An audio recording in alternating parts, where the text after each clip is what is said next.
The city of St. Louis takes considerable pride in beautiful Bush Memorial Stadium, a big, bright, modern sports arena situated on the Mississippi River in downtown St. Louis. More importantly, it has pennant-winning baseball and division-leading football teams to play in it. Today, the Cardinals must keep pace with the Cleveland Browns, who are tied with them for first place in the Century Division.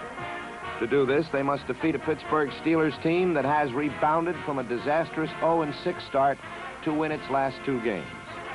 The Cardinals' defense, long known for their reckless blitzing style of play, has, through trades and retirement, undergone almost a complete overhaul. It is still led by number 8 safety Larry Wilson, but now features a rarity in the NFL, a rookie at the most vital defensive position, middle linebacker. This unusual young man's name is Jamie Rivers. To stop Pittsburgh, he and his defensive counterparts must cope with a reborn Steeler offense. I'm Jack Whitaker, and this is the NFL Game of the Week.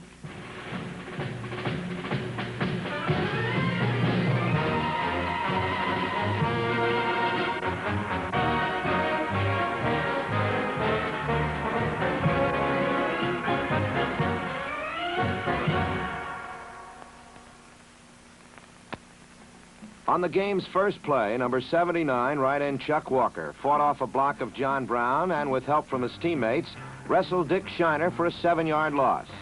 It could have been an ominous note for Pittsburgh, but actually, it would be one of the few times that the Cardinal defense would assert itself in the first half. Shiner crossed up St. Louis with a perfect call, a draw to number 42, Dick Hoke, who sailed through the Cardinal line untouched until Larry Wilson got him 18 yards later. Shiner, not reluctant to go right to Hoke again, flipped a screen to him, and he rambled 17 yards, past his blockers, and into number 53, rookie sensation Jamie Rivers.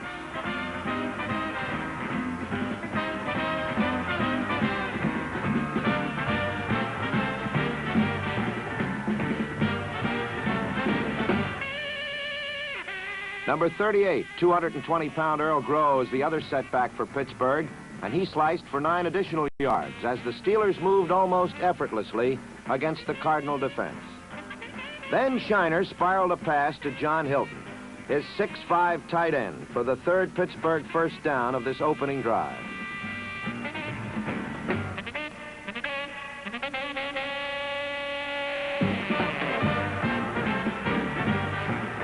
Continuing to go with the short passes, Shiner, behind excellent pass blocking from his front line, swung this pass to Hoke, who took it all the way, 30 yards for a touchdown.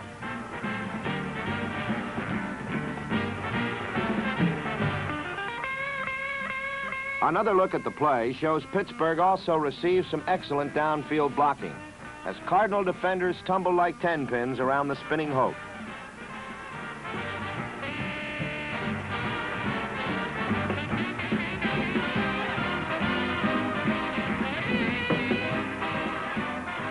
Pittsburgh had gone 73 yards for a 7-0 lead. Another new star for St. Louis is number 26, Chuck Latterette, who in his last game averaged 43 yards returning kickoffs. His long returns have proven decisive in several games this season. He was within 1 man of going all the way on this one. Their first play was to be portentous for St. Louis as Jim Hart slipped and then underthrew his receiver. The young quarterback's inconsistency would plague St. Louis the entire first half. Halfback Roy Shivers, number 27, took this pitch out around left end for a 13-yard gain and the Cardinals' first down of the game.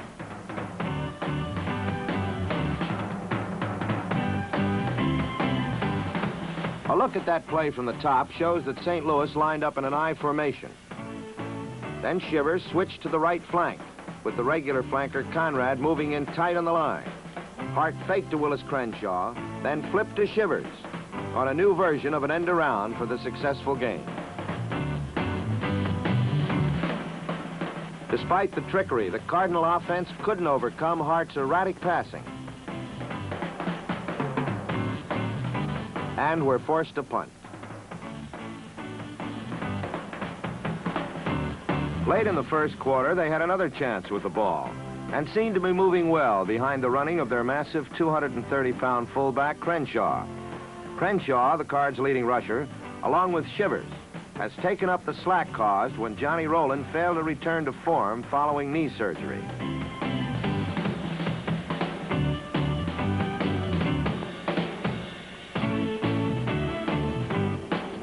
On a third down possession play, Hart finally hit his target. But Bobby Joe Conrad dropped the ball, and Latterette had to punt from his own 33.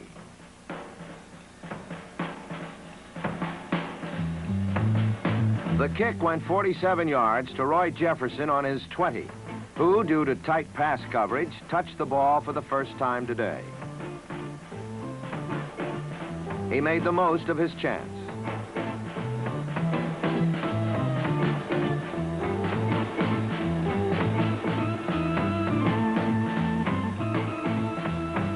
Yards, a phenomenal run back, and a surprising 2-touchdown Steeler lead.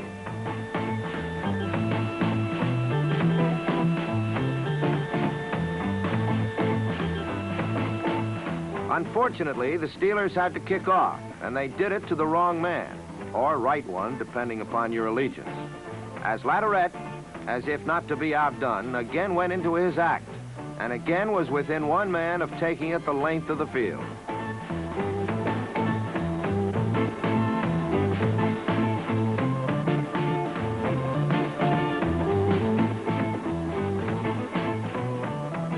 Ended with the Cardinals in excellent field position, but the score reading Pittsburgh 14, St. Louis nothing.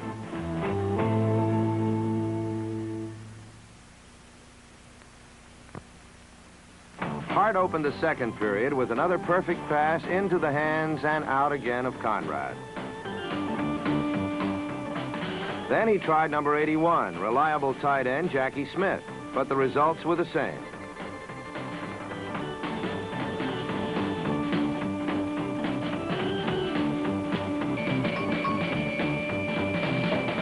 With third and long yardage, the frustrated Hart resorted to a run, but number 34, Andy Russell, and number 44, Bob Wade, ruined this strategy.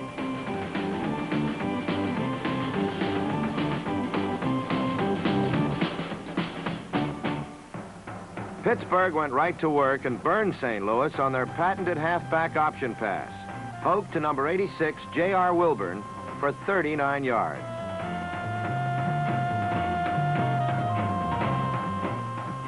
As he did so well in the first period, Shiner used his back successfully as receivers. Earl Groh is on the end of this one.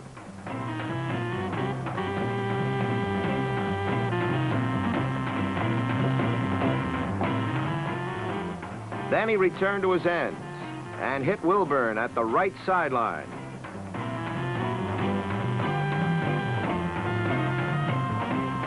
Wilburn thought he had a score, but stepped out of bounds at the Cardinal 22. Jefferson had been double covered all day, and this play was no exception. Number 42, Lonnie Sanders, applied back-breaking pressure. So Shiner returned to his setbacks as receivers, and Earl Groh took it over the middle and into the end zone for the third Pittsburgh touchdown and a whopping 21-0 lead.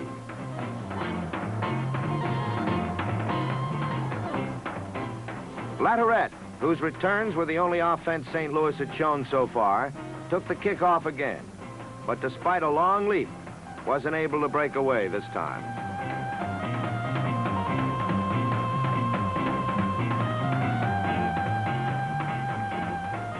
It looked as if Hart's luck remained the same as number 20, Paul Martha, took a tip pass and rambled down the sideline.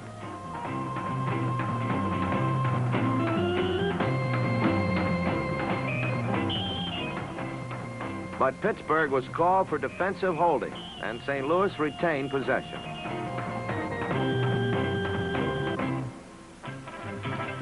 This time, both Hart and a receiver were able to get together, as he combined with Jackie Smith on successive plays of 11 and 12 yards and 2 first downs.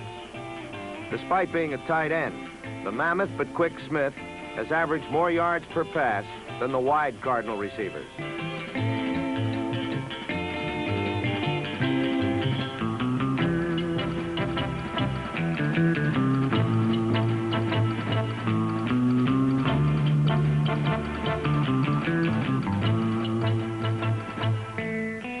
Number 23, Johnny Rowland, managed 5 yards around right end.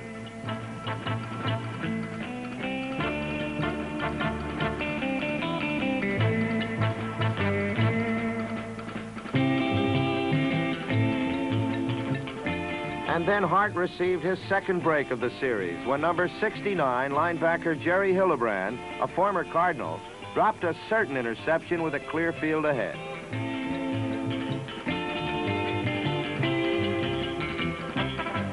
With 4th and 5 from the 38, Jim Bakken lined up for a field goal attempt. But holder Larry Wilson, on a play he executes like no one else, took off around the right side and made the fake work for 12 yards and a first down.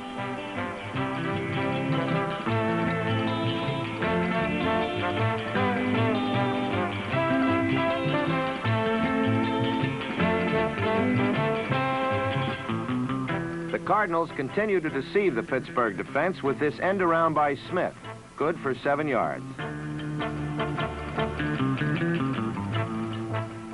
Then Hart employed Smith again in a more conventional manner, with a pass good for 6, and the Cardinals continued to move goalward.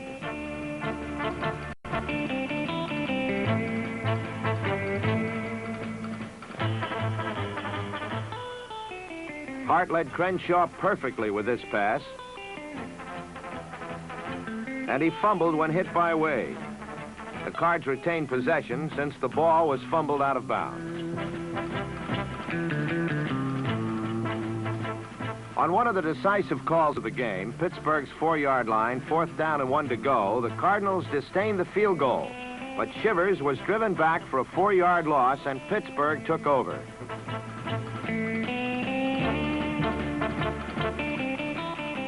The Steelers were unable to move, but when punter Walden dropped the snap, it resulted in another close-range opportunity for St. Louis. But Hart, pressured by Parker, was intercepted in the end zone by Hildebrand, and the first half ended with the Steelers shutting out St. Louis's patented offense 21-0. Steeler coach Bill Austin says the secret of coaching is not to get the best players, but to get the best out of what you've got. For the past 10 quarters, Austin has certainly gotten that from his Steelers.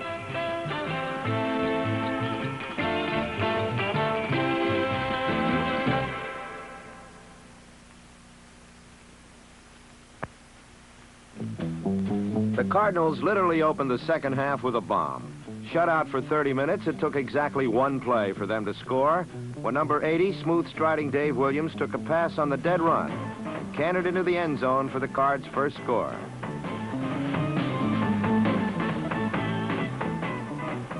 The next time they got the ball, St. Louis again showed signs of life and more. Hart had to completely abandon his ground game, and his passing attack started to gel. Working on both the Steeler cornerbacks, Hart first hit Williams for 16, and a quick out to Conrad put the ball on the Steeler 14. Then Hart faked the throw to a setback, Willis Crenshaw, and went for the end zone.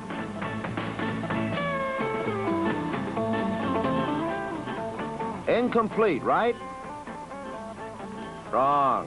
Touchdown, Dave Williams, who snuck behind everyone for the score. The second Hart to Williams connection in 5 minutes had narrowed the score to 21-14. St. Louis held and incredibly was now trying to tie the game. Hart and Williams tried again, but their luck did not run in threes. On the last play, number 60, Ben McGee's hard rush forced Hart to release a little quicker than he might have liked. And his pass just trickled off the outstretched hand of his great young receiver. Williams and his defender Woodson then discussed the weather and the election results on their way back. On a 3rd down play, defensive end Lloyd Voss broke through to blindside Hart and force a Cardinal punt.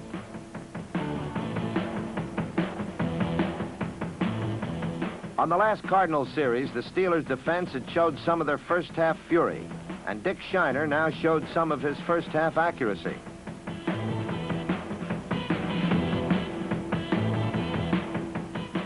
Cornerback Lonnie Sanders had shut out receiver Roy Jefferson in the first half with tight coverage. Now he was giving the speedy flanker the outside while guarding against the bomb. It turned out to be smart strategy, because in the very next play, Shiner sent one deep to Jefferson, but Sanders was right there. Sanders was acquired for Pat Fisher, and up to now was enjoying his best game of the season. Sanders' defensive play forced a field goal attempt by AFL castoff Booth Lustig. The kick was off to the left, and the Cards took over.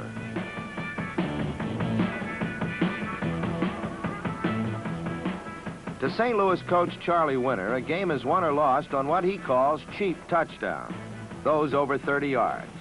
Well, this could be his cheapest game in a long time, as the second bomb and third touchdown pass in the quarter made it a 21-21 tie. In an aerial circus unmatched by Barnum and Bailey, Steelers quarterback Dick Shiner should not be slighted. He hit on 18 of 28 for 260 yards and 3 touchdowns, many of them short flips to his setbacks, Grow and Hoke.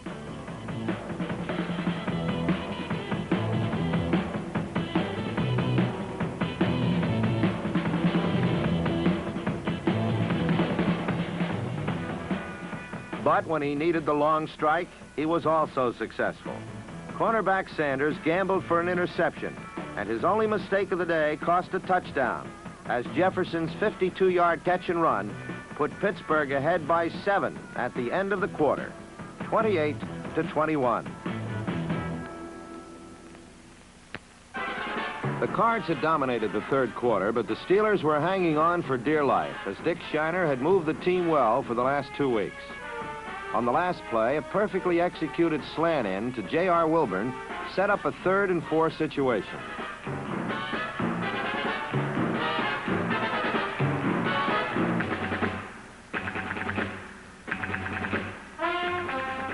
But good coverage by Sanders on Jefferson on a pass thrown behind the receiver forced a field goal attempt from the 41.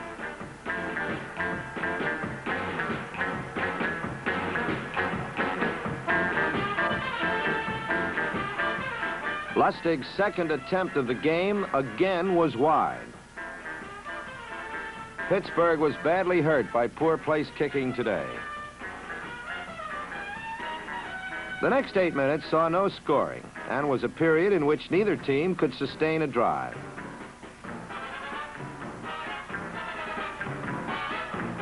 The Cardinal defense, sparked by the individual play of number 79, Chuck Walker, was able to bring the Steeler ground game to a complete halt, allowing only 20 yards in the second half, while their linebackers and secondary blanketed the Steeler receivers on both short and long patterns.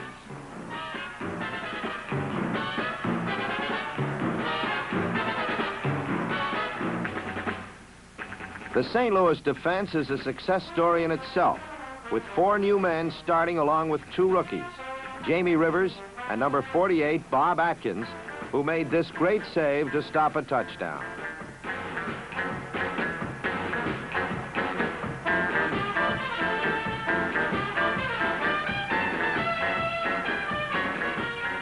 The Steelers secondary also played well for most of the quarter, considering their task covering one of the best sets of receivers in football.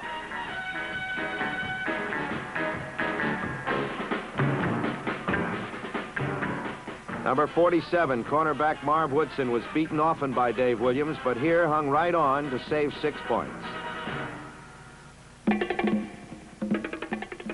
And pressure from the Steeler front 4 caused Hart to overthrow his receivers on key 3rd down plays.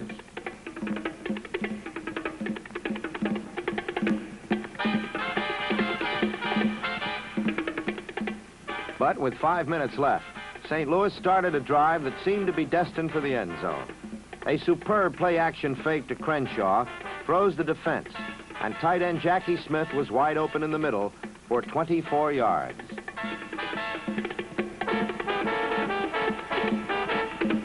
Smith, along with John Mackey of the Colts, is the prototype of the superior tight end. He has great hands and moves, and when he gets the ball, has the ability to drag a tackler with him for the extra yards needed on key third down plays. Here, he beat strong safety Glendon Thomas, and Hart led him perfectly for a 52-yard explosion to the Steelers' 6. But number 34, Andy Russell, clogged up a hole in the middle to stop Crenshaw on first down.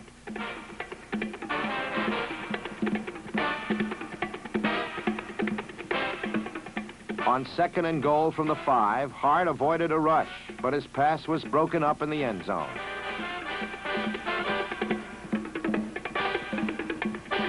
Hart then called for a quick out to Williams in the left corner of the end zone. Williams, a great leaper, had the ball, but squeezed too hard, and an extremely fortunate Marv Woodson ended up with an interception to stop the drive with 3.5 minutes to play, and the Steelers still ahead by 7. Shiner would try to run out the clock on the ground, but his first play resulted in a 3-yard loss. But on the play, the Cards suffered a greater loss when Jerry Stovall, the tackler, got his cleats caught and suffered a severe leg injury.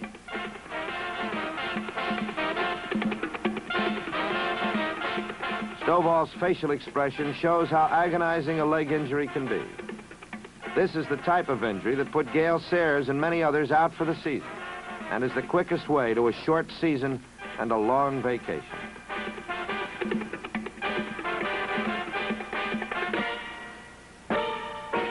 But the Cardinals' fort has been their ability to weather key injuries without letting down.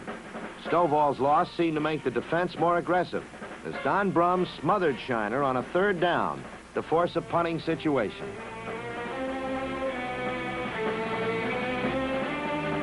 On the replay, watch for Brum at the top left to fight off his block and jolt Shiner to the ground.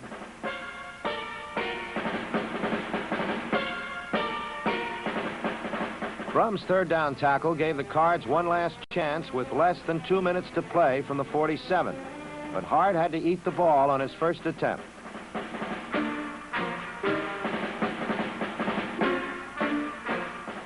The Steelers were giving up the medium-range passes to prevent the long one, so Hart calmly hit Williams for 11, but was 7 yards shy of a first down.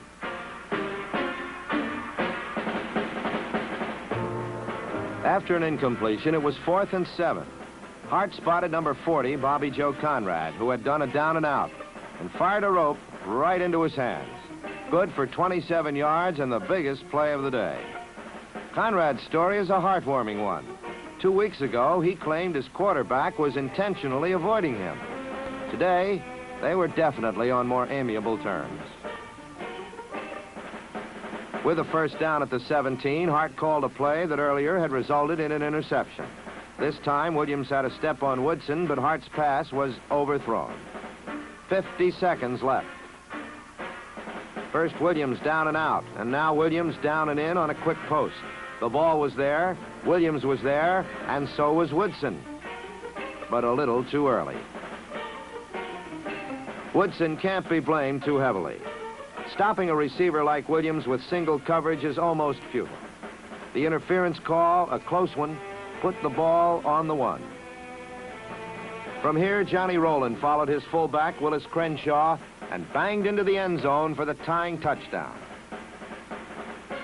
The Cardinals, hopelessly outclassed for 30 minutes, had to rally twice in the last half to tie the revitalized Pittsburgh Steelers, and their defense preserved the tie for the final 40 seconds as the game ended 28-28. It is said that a tie is closely related to kissing one's sibling. If that is so, Cardinal coach Charlie Winter might well have wished that he had a good-looking sister, or he would have gladly indulged her with a kiss today. Not only did his team stage a miraculous comeback, but more importantly, a tie leaves the Cards even with the Browns in the loss column. Doesn't really hurt them at all, and makes it more certain that their final confrontation with Cleveland in their last game of the season will provide the answer as to who will be the winner of the Century Division of the Eastern Conference.